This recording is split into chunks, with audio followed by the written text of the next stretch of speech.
Ayan, welcome back po mga katuktok. Nandito na po tayo sa Mayon Skyline.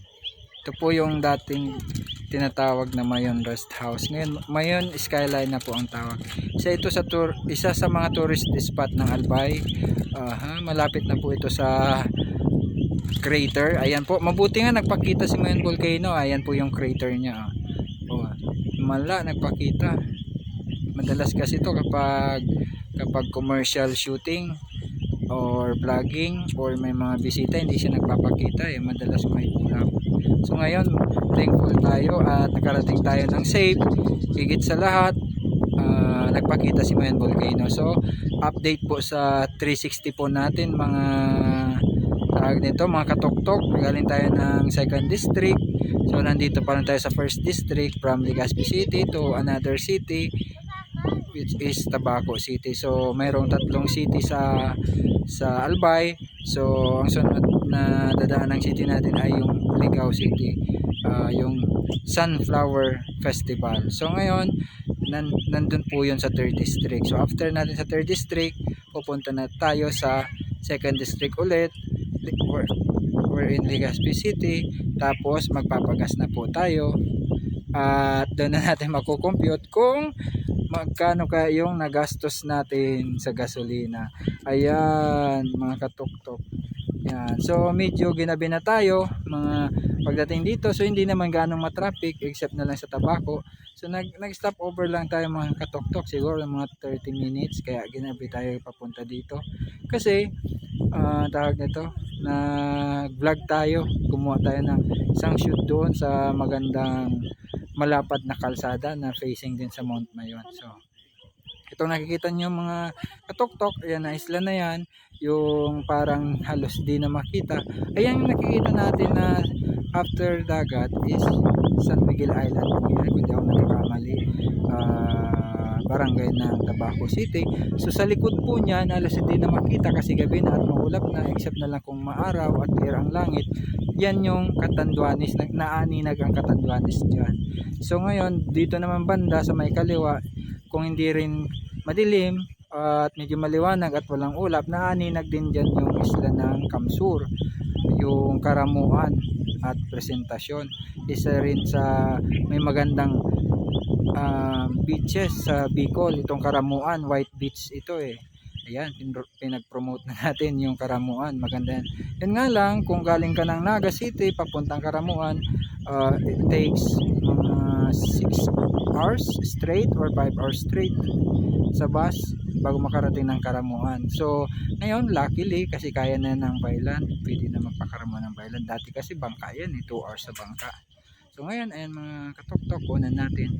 Ito yung parang mini Tagaytay ng Bicol. Ayan. So dito sa bandang kaliwa, yan yung 3rd district. So may kalayuan pa yan. Yung Legazpi, yung Tabaco, Ligao is nasa 30 kilometers ang distansya. Magkatabing lugar lang yan, magkatabing city. So medyo pahaba, kaya 30 kilometers. Ayan po mga katuktok, sana nagustuhan po ninyo. Ito sa kita nyo sa camera, yun yung Mount Masaraga, inactive volcano po yan. Okay po.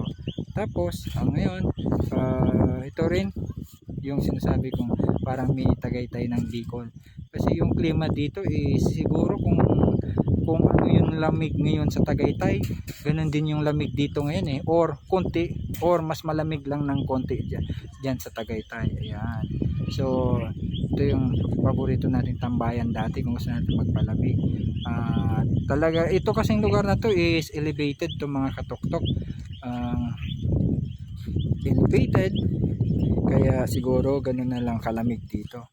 So ayan mga katuktok, so kahit gabi na, nakarating pa rin tayo, sinikap natin makarating para po sa inyo. Ayan mga katuktok, ayan, galing ng TV King sa akyatan. Okay naman, maasahan naman siya so far. So siguro mga 6 years ago, 7 years ago, galing din tayo dito. Dala natin yung tricycle na barako. So 6 ata kami. So kaya naman ng barako. So ngayon, TV King dala natin.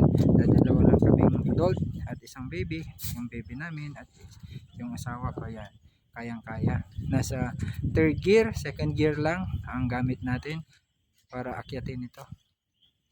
Yan. Okay, maraming salamat mga katoktok. So ngayon, magpapatuloy na ulit tayo sa ating pagbiyahe dahil lulubog na ang araw. So sigurado makakarating tayo ng Legazpi gabi na kasi matraffic. So kahit gano'n pa man, mag-update tayo. So baka daanan natin ulit yung Christmas light tunnel ng Daraga. So ngayon, pero hindi natin sigurado kung makakapag-video pa tayo doon kasi alam nyo naman yung ating setup na